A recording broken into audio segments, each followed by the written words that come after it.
सावधान, वायु प्रदूषण दम घोट देगा।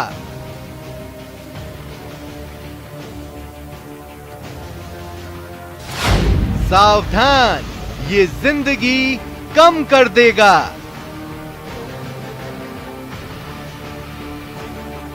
समझो इशारा, खराब हवा का खेल सारा। रिसर्च ने बताया, जिंदगी को 6 साल घटाया।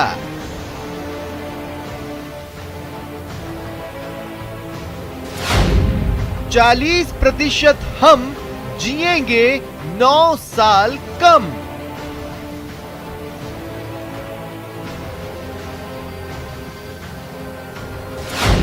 विकास बेलगाम, जरूरी है प्रदूषण पर लगाम।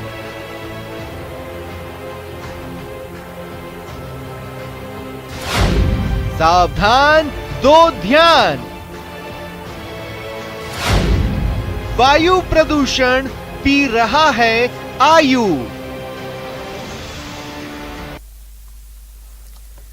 स्वागत है आप सभी का, आपके साथ मैं हूं स्वप्निल। विकास की अंधी दौड़ में वायु प्रदूषण को पूरी तरह से दरकिनार कर दिया गया।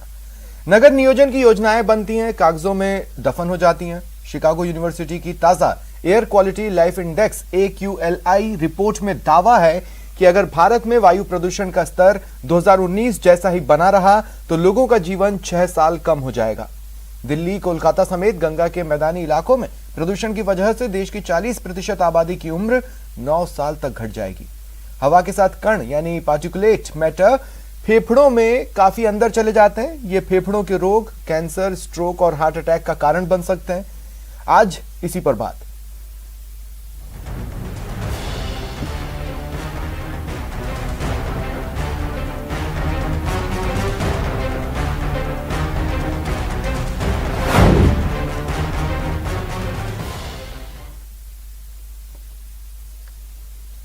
और इस वक्त मेरे साथ जो गेस्ट जुड़ रहे हैं आपको इंट्रोड्यूस करवा देता हूं। Doctor Sudesh Yadav, associate professor हैं, SES JNU दिल्ली से मेरे साथ जुड़ रहे हैं।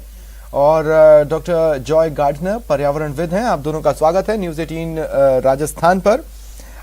डॉक्टर सुदेश यादव, ये जो रिसर्च हुई है, ये जो रिपोर्ट आई है, पहली नजर में कहिए, दूसरी नजर में कहिए या सारी नजरों में कहिए, बिल्कुल भी चौंकाने वाली तो लग नहीं रही। जी नमस्कार जी। ये जो रिपोर्ट है ये टाइम टू टाइम आती रही हैं, एजेंसियां हैं, लोग रिसर्च करते हैं। ये बात सही है कि हवा की गुणवत्ता खराब हो रही है, लेकिन ये जो पार्टिकल्स हैं इसकी ही एक वजह नहीं है, और भी इसमें पोल्यूटेंट्स हैं। दूसरा कि ये जो रिपोर्ट है ये किस फार्मूले पर आधारित है, वो फार्मूला जनरली कोई भी ऑर्गेनाइजेशन है वो आउट नहीं करती हैं। तो मेरा थोड़ा सा इसमें एडिशन है, क्योंकि इस पे फोकस साउथ एशिया पे किया गया है, पाकिस्तान, नेपाल, भूटान और भारत पे किया गया है। भारत के गैंजेटिक प्लेन का किया गया, जहां पर देश की सबसे ज्यादा आबादी रहती है, सबसे ज्यादा फर्टाइल उपजाऊ जमीन जहां पर है, पानी है, गंगा यमुना है। तो ये जो समस्या है ये विदेशों के अंदर भी है, ये विदेशों के अंदर भी है। और वायु प्रदूषण एक कारण है, लेकिन संपूर्णतः ये कह देना कि सिर्फ वायु प्रदूषण की वजह से ऐसा हो रहा है, इसमें काफी रिसर्च की, डॉक्टर्स की, एपिडेमियोलॉजिकल स्टडीज की आवश्यकता है। पूर्णतः कोई चीज नहीं कही जा सकती है कि जो बीमारी हुई है वो हवा से हुई है। बात समझ रहा हूँ डॉक्टर सुदेश, कहने का मतलब आपका ये है कि सिर्फ एक सिंगल फैक्टर नहीं है, और भी फैक्टर्स हैं जो इसमें जुड़ रहे हैं। लेकिन मेजॉरिटी में इसका अटैकिंग रेशियो हो सकता है ज्यादा या फिर ये रिसर्च तो फिलहाल सिर्फ एयर पर फोकस्ड है, इसलिए उसकी एग्जैक्टनेस बता पा रही हो सकता है लाइफ एक्सपेक्टेंसी तो और कम हुई हो, लेकिन एयर पॉल्यूशन ने 8 to 9% तक 8 to 9 ईयर्स कम किया। हाँ, इसमें एयर का क्यों किया जाता है, क्यों ज्यादा न्यूज में है एयर और क्यों ये पार्टिकल न्यूज पे, मैं आपको बताता हूँ कि ऑन एन एवरेज एक व्यक्ति 14 से 17 किलो हवा अपने पूरे 24 घंटे के टाइम में लेता है, जबकि खाना 2 किलो के आसपास, आधा किलो, और पानी है वो 2 से 3 लीटर लेता है। तो उसमें थोड़ा भी खराबी होगी तो, क्योंकि अमाउंट आपने ज्यादा ले लिया, 17 kg आपने ले लिया, तो आपके अंदर ज्यादा प्रदूषण कण जाने की वो है। दूसरा बात ये है कि जो पार्टिकल हवा में है उसमें से सिर्फ 2.5 माइक्रोन मीटर से कम का पार्टिकल ही शरीर के अंदर जाता है। बाकी पार्टिकल हम जब नाक और गला साफ करते हैं तो बाहर आ जाते हैं। शरीर उसको अंदर जाने से रोकता भी है, अपना एक मैकेनिज्म है, उसका फिजियोलॉजिकल मैकेनिज्म है। लेकिन जो छोटे पार्टिकल्स हैं वो चले जाते हैं और जाकर के बॉडी में समाहित हो जाएंगे। उसकी केमिकल संरचना कैसी है, क्या है वो काफी लंबे समय के बाद आपको पता लगता है। हमने पानी गलत पी लिया, खाना गलत खा लिया तो तुरंत आपको स्टमक डिसऑर्डर, आपका शरीर कुछ सिग्नल देने लगेगा। लेकिन हवा में जो प्रदूषण है उसमें तुरंत जो सिग्नल है वो सिर्फ मिलता है छोटे बच्चों को या बड़े बुजुर्ग लोगों को, या फिर जो पहले से अस्थमा से प्रभावित हैं या और कोई उनको सांस से संबंधित बीमारी है। तो जो अभी तो 19 और 20 का जो अभी वडोदरा के लिए थोड़ी चिंताजनक इसलिए होगी, राजस्थान के लिए थोड़ी चिंताजनक इसलिए होगी क्योंकि हम अगर फूड की क्वालिटी की बात करें तो वो तो ओके है, लेकिन पानी की क्वालिटी की बात करें तो राजस्थान की एक बड़ी आबादी ढंग की क्वालिटी का पानी भी नहीं पी पा रही है, जिसकी वजह से ऑलरेडी कई समस्याएं हैं और कई जगहों पर रेत भी हवा में उड़ती है। उस वजह से भी सांसों की तकलीफ वडोदरा में कई लोगों को झेलनी पड़ती है। और अगर ये जो रिसर्च है उसको हम राजस्थान के परिप्रेक्ष्य में देखने की कोशिश करें तो हो सकता है कि राजस्थान के लोग भी उतने ही खतरे में नजर आए जितना खतरे में दूसरे प्रदेशों के नजर आ रहे हैं। डॉक्टर एम के गुप्ता पल्मोनोलॉजिस्ट हैं, मेरे साथ जुड़ रहे हैं। डॉक्टर गुप्ता, स्वागत है आपका न्यूज 18 राजस्थान पर। Thank you sir. Doctor Joy Gardner, मैं आपके पास थोड़ी देर में आ रहा हूं। डॉक्टर गुप्ता, मेरा सवाल आपसे ये है कि ये जो एयर क्वालिटी इंडेक्स है AQI, अगर ये बहुत ही गंभीर अवस्था में पहुंच जाता है तो कई तरह की बीमारियों को जन्म देता है। अब ये बीमारियां किस किस तरह की हो सकती हैं? जी सर, जो एयर पोल्यूशन का अभी आपने देखा कि काफी स्तर बढ़ चुका है। मतलब अपने नॉर्थ साइड में देखें तो दिल्ली और इधर साइड में जयपुर में काफी हाई है। तो जो एयर पोल्यूशन है वो बेसिकली जिसका मैकेनिज्म है वो ये क्या करता है, सेल की डेथ करता है। जैसे एयर पोल्यूशन जो उसमें एक मिक्सर, हेटेरोजेनियस मिक्सर होता है, ये इसमें सस्पेंडेड पार्टिकल्स हैं, आपकी गैसेज है, जो टॉक्सिक गैस है वो है, इसके अंदर लिक्विड्स है, ये एक मिक्सर है पूरी इन चीजों का। तो ये जब सेल्स में हमारी बॉडी के अंदर एंटर करता है तो सेल्स का जो नॉर्मल ऑक्सीडेटिव स्ट्रेस है उसको गड़बड़ कर देता है, उसको खराब करता है, ताकि सेल की डेथ समय से पहले होने लग जाती है। जो सेल की एवरेज डेथ उसको पहले होती है, इसलिए अपनी लाइफ एक्सपेक्टेंसी उन्होंने जो बताई है कि वो कम होती जाती है समय के साथ। अब जिस ऑर्गन में ये इन्वॉल्व होता है वहां पे इसके साइड इफेक्ट होते हैं। तो आप अगर बात करें शुरू से, हमारा अगर एयर जो जाती है वो नाक से शुरू होती है, तो अगर हमारी इसमें बात करेंगे तो उस मरीज को बार बार जुकाम लगना, नाक बंद होना, साइनस हो जाना, गला बार बार खराब होना, ब्रोंकाइटिस जिसको बोलते हैं, एक्यूट ब्रोंकाइटिस आपने देखा कि इन दिनों में काफी हद तक बढ़ गया है एक्यूट ब्रोंकाइटिस केस। अस्थमा के अटैक बढ़ जाएंगे। COPD वाले मरीज है जिनको लंग्स की प्रॉब्लम है, उनके लंग्स खराब होने लग जाते हैं, उनको बार बार COPD के एक्टिवेशंस होते हैं, जिसकी वजह से उसके जो लंग्स की कैपेसिटी वो धीरे धीरे खत्म हो जाती है। तो ओवरऑल जाके हमारी लाइफ को डिटोरेट करता है, हमारी लाइफ की जो एक्सपेक्टेशन उसको कम करता जाता है। हम हार्ट की बात करते हैं, हार्ट मसल्स को जो मायोसाइट्स होते हैं उनको अगर ये करेगा तो हमारे हार्ट में जो मायोपैथी होंगी या हार्ट के अटैक्स जल्दी होंगे। इसी तरह ब्रेन में अगर ये इन्वॉल्व करता है तो ब्रेन का जो हमारा है हेमरेज है, इन्फार्क्ट है, उनकी जो इंसिडेंस है वो बढ़ते जाते हैं। तो इस तरह से ये बॉडी के हर पार्ट को एयर पोल्यूशन उसको इफेक्ट करता है। जिस भी पार्ट में जाता है वहां की सेल्स को डैमेज करता है, उसकी सेल्स को जल्दी खत्म करता है और उनकी जो नॉर्मल फंक्शन है उसको डिस्टर्ब करते हैं। ठीक है, तो मतलब कई तरह की बीमारियां हो सकती हैं और शायद यही वजह है कि जो एज एक्सपेक्टेंसी है वो 6 to 9 ईयर्स तक नीचे आ रही है। बिल्कुल सर, वो उसके जो सेल की जो डेथ है वो जल्दी हो रही है उस पर्टिकुलर पार्ट की, उस वजह से अपनी डेथ रेट बढ़ जाती है, उसकी लाइफ एक्सपेक्टेंसी बढ़ जाती है, कम हो जाती है। ठीक है डॉक्टर जॉय, मैं आपके पास आ रहा हूं। देखिए, बहुत सिंपल सी बात है कि पॉल्यूशन से होने वाले खतरे और उसका सॉल्यूशन ये समय समय पर कई मंचों पर, कई टीवी डिबेट्स में और तमाम तरह की बातों और रिसर्चर्स में सामने आया है। लेकिन इससे निपटने की सीरियसनेस का अंदाजा राजस्थान में इस बात से ही लगा लीजिए कि हरित प्रदेश बनाने का एक लक्ष्य रखा साल 2010 में या उसी के आसपास, और जितने पेड़ लगने चाहिए थे मरुथरा तब जितना हरा भरा था उतना ही हरा भरा आज है। हाँ, आप आपने एकदम सही बात बोली कि हमारा जो हरित प्रदेश बनाने का लक्ष्य था वो बहुत हद तक पूरा नहीं हो पाया है, और इसमें एक बहुत बड़ी जो मेजर प्रॉब्लम आती है वो आ रही है, हमारे पास में ग्रासलैंड्स नहीं है, और साथ में जो इन्वेजिव स्पीशीज़ के जो पेड़ है उनकी संख्या बहुत ज़्यादा है। वो पेड़ किसी भी काम के नहीं होते। तो जब तक उन इन्वेजिव स्पीशीज़ के पेड़ों को, जैसे कि एक होता है प्रोसोफिस जूलीफ्लोरा और लेंटाना जो कि छोटा शरब होता है, तो वो क्या होता है कि वो दूसरे अच्छे बड़े पेड़ों को उगने नहीं देते। अगर ये पेड़ हटेंगे और उसकी जगह दूसरे पेड़ आएंगे जो कि ज़्यादा ऑक्सीजन रिलीज़ कर सकते होंगे, जैसे पीपल का पेड़ वो बहुत ज़्यादा ऑक्सीजन रिलीज़ करता है, तो अगर ऐसे कोई पेड़ हम लोग लगाएं यहाँ पर तो उनका तो फ़ायदा होगा।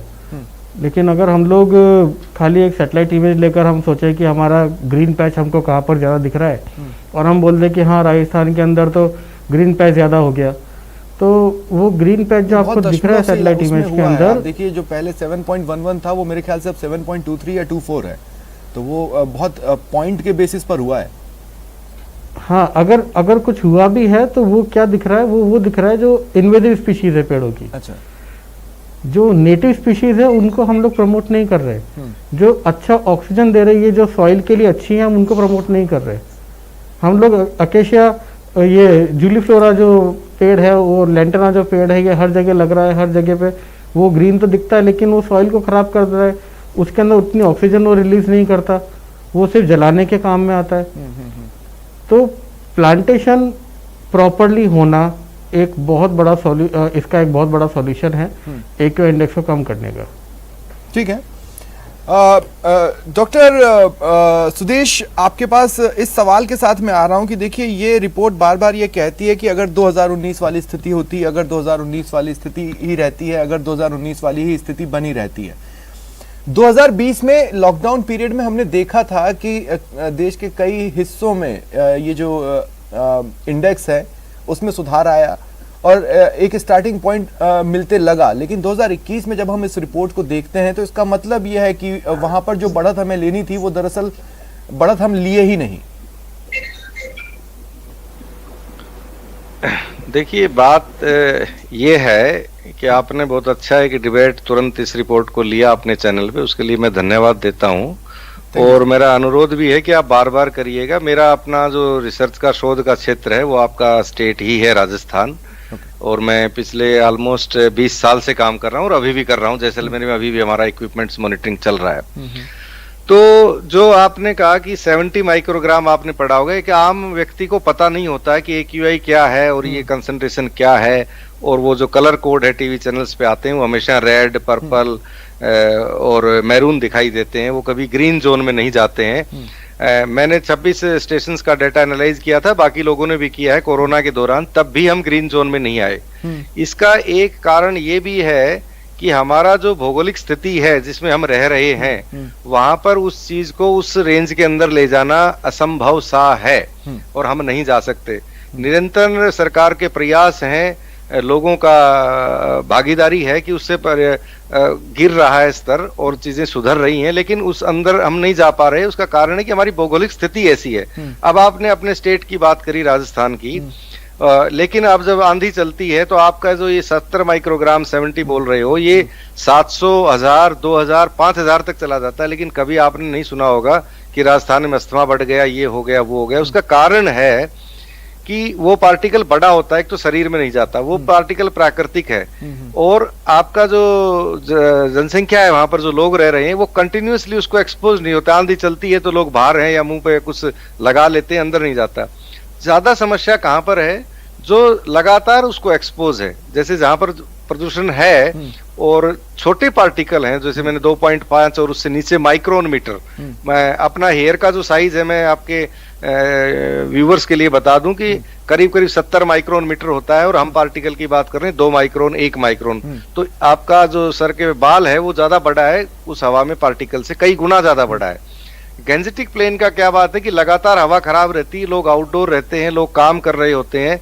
दूसरा कि अभी भी जो योजनाएं चली गैस को लेकर के, ग्रीन चूल्हा को लेकर के, वो उतनी क्रियान्वित नहीं हुई। अभी भी लोग लकड़ी और जो है उपला गोबर वगैरह का जला करके खाना पकाते हैं तो वो इंडोर रहते हैं, उस समय उनको एक्सपोजर ज्यादा रहता है कंटिन्यूअसली। औरतें हैं हमारी घर में, महिलाएं हैं जो खाना बनाती हैं, उनको ज्यादा होता है। इसलिए जो डाटा है वो ज्यादा स्ट्रेस उसका गैंजेटिक प्लेन पे है, ना कि राजस्थान पे, जबकि कंसंट्रेशन वहां भी ज्यादा है। दूसरा आपने कहा कि 20 में कम आया था, जरूर कम आया था, लेकिन वो स्थिति एक दयनीय सी स्थिति थी, असाधारण स्थिति थी। हम कोई नहीं चाहते इस तरह का लॉकडाउन होना देश के लिए, समाज के लिए और अपने लिए, क्योंकि वो असाधारण था। लेकिन हवा को करने के लिए हम बंद नहीं कर सकते किसी चीज को, डेवलपमेंट को होना है, हमें आगे बढ़ना है। अब दूसरा सवाल है कि एक अप्रोच ये भी चलती है कि हवा को साफ करने की शायद गवर्नमेंट करेगी या कोई करेगी। अभी आपने एक हरित क्रांति लाने की और जो ग्रीन कवर बढ़ाने की बात करी राजस्थान की, तो गवर्नमेंट एक इनिशिएटिव लेती है, आपने भी लिया और भारत सरकार भी लेती है। सवाल ये कि उसमें जन भागीदारी कितनी होती है। जब तक जन भागीदारी नहीं होगी, जब तक हम और आप नहीं जागेंगे, तब तक ना तो वो हरित क्रांति होनी, ना पेट भरने। डॉक्टर सुदेश, तो मैं ये बात कहना चाहता हूँ कि आप किसी पर्टिकुलर स्टेट पर अगर पॉल्यूशन की बात करते हैं तो कह दिया जाता है कि पराली की वजह से हुआ। आप किसी और स्टेट पर जाते हैं तो फिर बात आ जाती है कि इंडस्ट्रियल बेल्ट की वजह से हुआ। कहने का मतलब है कि सभी सेक्टर्स को चिन्हित कर उनकी रेस्पॉन्सिबिलिटीज फिक्स करें तो एक बैटल लड़ी जा सकती है। हाँ, इसमें मैं ये कहना चाहूंगा कि पर्यावरण और एजुकेशन दोनों ही जुड़े हुए हैं आपस में, और ये स्टेट और सेंटर दोनों सब्जेक्ट हैं। सेंटर की अपनी एजेंसी काम करती है, स्टेट की अपना काम करती है, और एक दूसरे पे ब्लेम लगाना एक हमारी आदत सी बन गई है, हिस्सा बन गया है, अपने को बचने के लिए हम करते हैं। तो आपने जो बात कही वो वही है, उसको हम टेक्निकल टर्म्स में बोलते हैं माइक्रो एनवायरनमेंट, माइक्रो कंटेनमेंट। जैसे अभी कोरोना के लिए, कोविड-19 के लिए बनाए गए कि पराली वाले जो स्टेट्स हैं हरियाणा और पंजाब, उनके अलग तरह का उपाय करना पड़ेगा। जो इंडस्ट्रियल बेल्ट है उसका अलग करना पड़ेगा। गैंजेटिक प्लेन जहाँ पे चूल्हा जलाने से, लकड़ी जलाने से, गोबर का ये उपला जलाने से जो लोग रसोई में काम कर रहे हैं, उसका अलग एक समस्या है। दूसरा है कि हवा एक डायनामिक सिस्टम है, पानी जब बहता है तो एक रास्ते से बह रहा है। ये बात हमेशा कहता हूँ कि अगर हम प्रदूषण की बात करते हैं किसी स्टेट को लेकर, तो हमें ये नहीं समझना चाहिए कि वो प्रदूषण सिर्फ उस स्टेट की वजह से है। दरअसल पड़ोसी राज्य, पड़ोसी इलाकों का भी उसमें अच्छा खासा और एक अलग तरह का योगदान होता है। जैसे दिल्ली में जब स्मॉग होता है तो फिर दिल्ली से जयपुर आते वक्त हम उस चीज को महसूस कर पाते हैं, और राजस्थान में भी उसका पार्शियल असर एक छोटे से इलाके में नजर आ जाता है। डॉक्टर गुप्ता, मैं आपसे पूछना चाह रहा हूं कि क्या स्पेसिफिक ऐसे पेशेंट्स 2019 के बाद आए हैं जिनको हम ये कह सके कि केस स्टडी बना सके कि ये वो पेशेंट्स हैं जो दरअसल पॉल्यूशन का ही शिकार बने? तो देखिए, ऐसा जो आप बता रहे हो कि पॉल्यूशन को लेकर अगर हम स्टडी है वो अभी 2019 के बाद तो ऐसी कोई है नहीं, लेकिन आप अभी 2019 के बाद में या उससे पहले भी जो पॉल्यूशन है, जो पॉल्यूटेड एयर है, उसकी वजह से तो जो चेस्ट की बीमारियां हैं वो तो काफी ज्यादा है। जो आपका सीओपीडी का इंडेक्स है या हमारा अस्थमा है, ब्रोंकाइटिस है, उनका सबका लेवल पहले से उनकी इंसिडेंसी बढ़ी है। तो जिस तरह पॉल्यूशन बढ़ता है उसी हिसाब से ये उनके भी जो बीमारियां हैं वो बढ़ती जाती है, इनके अटैक आते हैं। एक जो स्टेबल पेशेंट होता है, जो अस्थमा का आराम से अपना निर्णय लेता है या दवा लेके अपना सही रहता है, उसको बार बार अगर वो पॉल्यूटेड एरिया में जाता है या पॉल्यूशन बढ़ता है तो उसको अटैक बढ़ जाते हैं। उसके जो साल में 3 की जगह 5 हो जाएंगे।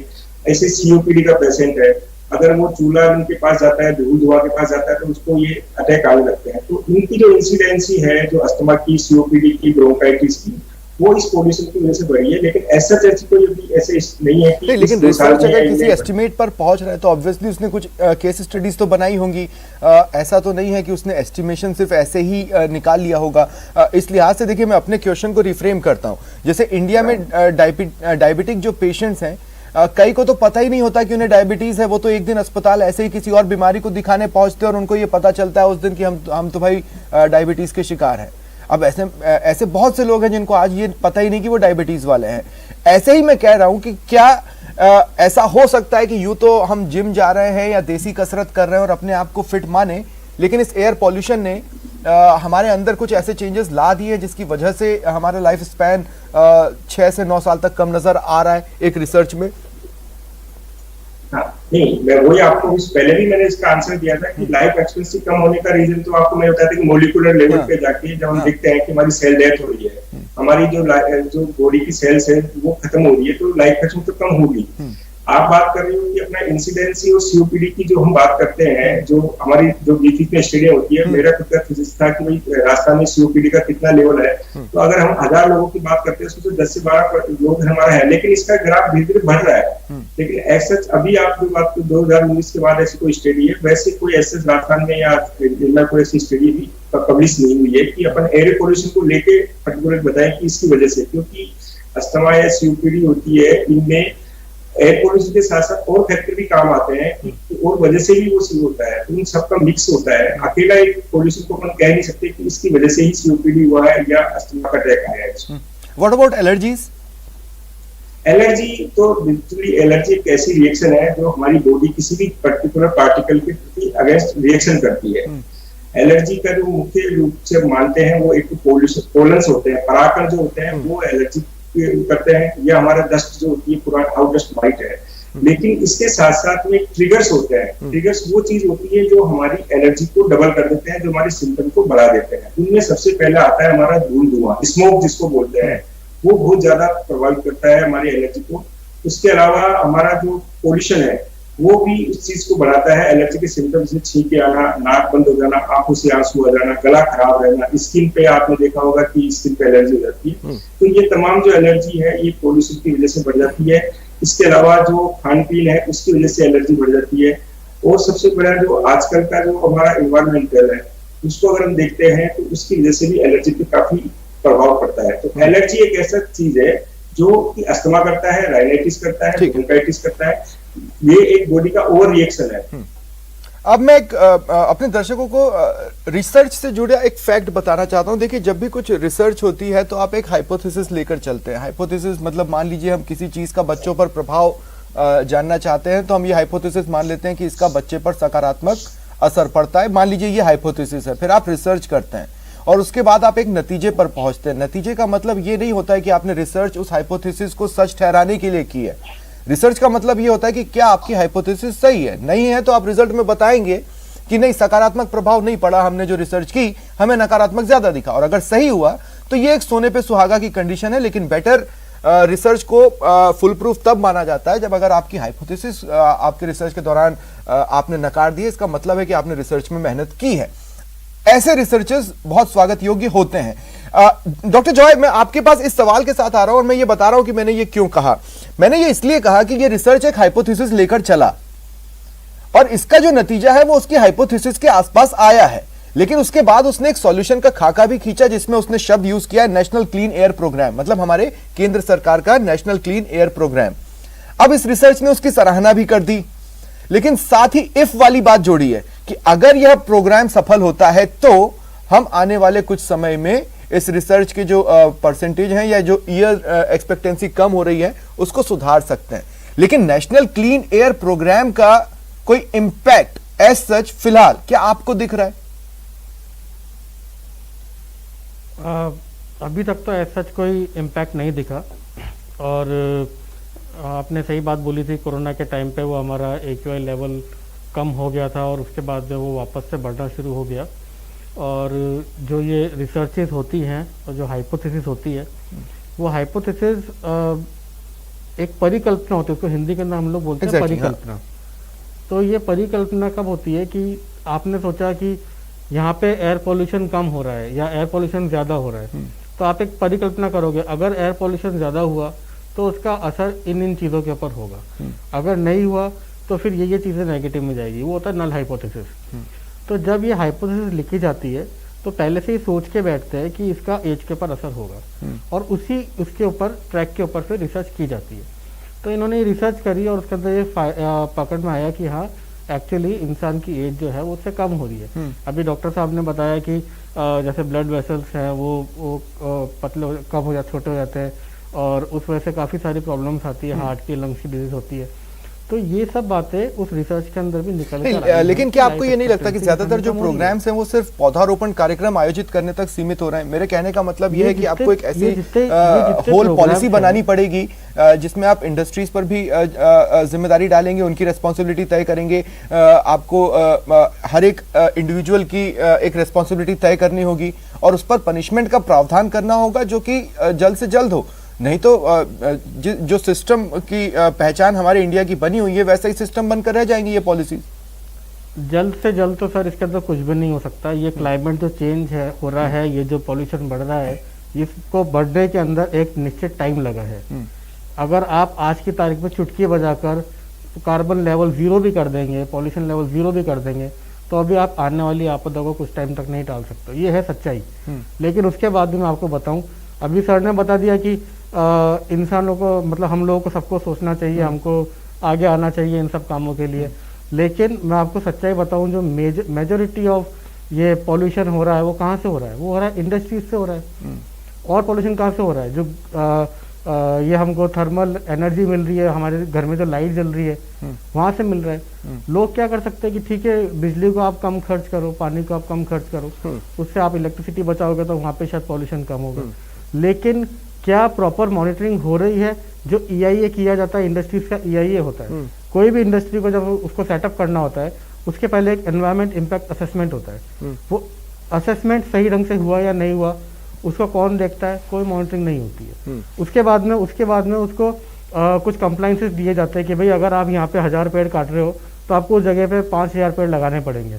वो पेड़ लगने के बाद में पेड़ बड़े होते या नहीं होते, उसको कौन देखता? उसको कोई नहीं देखता। क्यों नहीं देखता? बड़े बड़े जंगल काट दिए जाते हैं सिर्फ इस नाम पे कि वहाँ पे मिनरल्स मिल रहे हैं, हमको वहाँ पे खान निकालनी है। अभी ये हाई टाइम है, अभी हमको डेवलपमेंट का नहीं सोचना है। अभी हमको ये नहीं सोचना है कि हमको खान निकालनी है और वहाँ से हम लोगों को मॉनिटरी फंड चाहिए। आपको ये देखना है कि एक फॉरेस्ट को हमको कैसे बचाना है। मैंने इसीलिए कहा कि हमको एक जो बूंद मिल सकता था, किस्मत से कोई भी लॉकडाउन पसंद नहीं करता, ये बात बिल्कुल सही है। लेकिन एक जो बूंद किस्मत से हाथ लगा था, अगर उसको यूटिलाइज कर ले जाते तो एक बेहतर स्थिति हो सकती थी। मेरा अंतिम सवाल है डॉक्टर सुदेश, मैं आपके पास आ रहा हूं। आपने जो शुरुआत में एक बात कही थी, उसी से जोड़कर मेरा सवाल है। आपने शुरुआत में कहा कि ये whole and sole single factor नहीं है।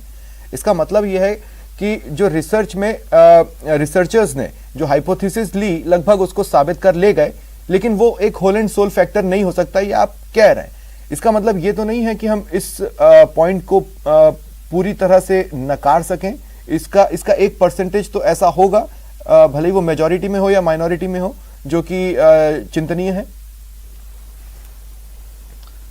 आपने बड़ा सुंदर समझाया अभी हाइपोथेसिस के बारे में, नल हाइपोथेसिस और परिकल्पना के बारे में।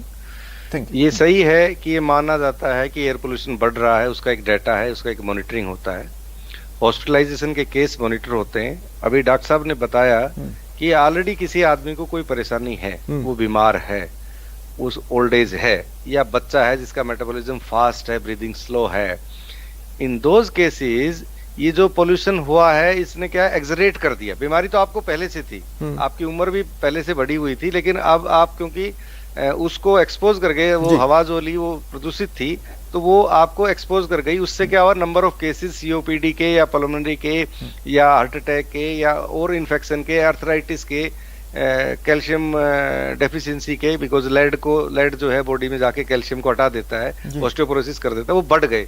बढ़ने से फिर आप एक डाटा को एनालाइज करते हो, एम्पेरिकल मेथड्स होते हैं उसके, साइंटिस्ट के पास स्टैटिस्टिक्स होता है, वो उसको करता है, तो उसका एक प्रोजेक्शन आता है, प्रोजेक्शन उन्होंने दिया। लेकिन अब उस प्रोजेक्शन को ग्राउंड पे चेक किया जाए कि मेरा ये प्रोजेक्शन, मैंने अपने डाटा से जो इन्फॉर्मेशन सूचना ली, अब सवाल ये है कि जो सूचना ली उसका जो स्रोत था वो कितना सही था। मैंने आपको कोई सूचना दी, उसके ऊपर आपने कोई निर्णय लिया, तो मेरी सूचना सही थी, पहले आपको ये इंश्योर करना पड़ेगा।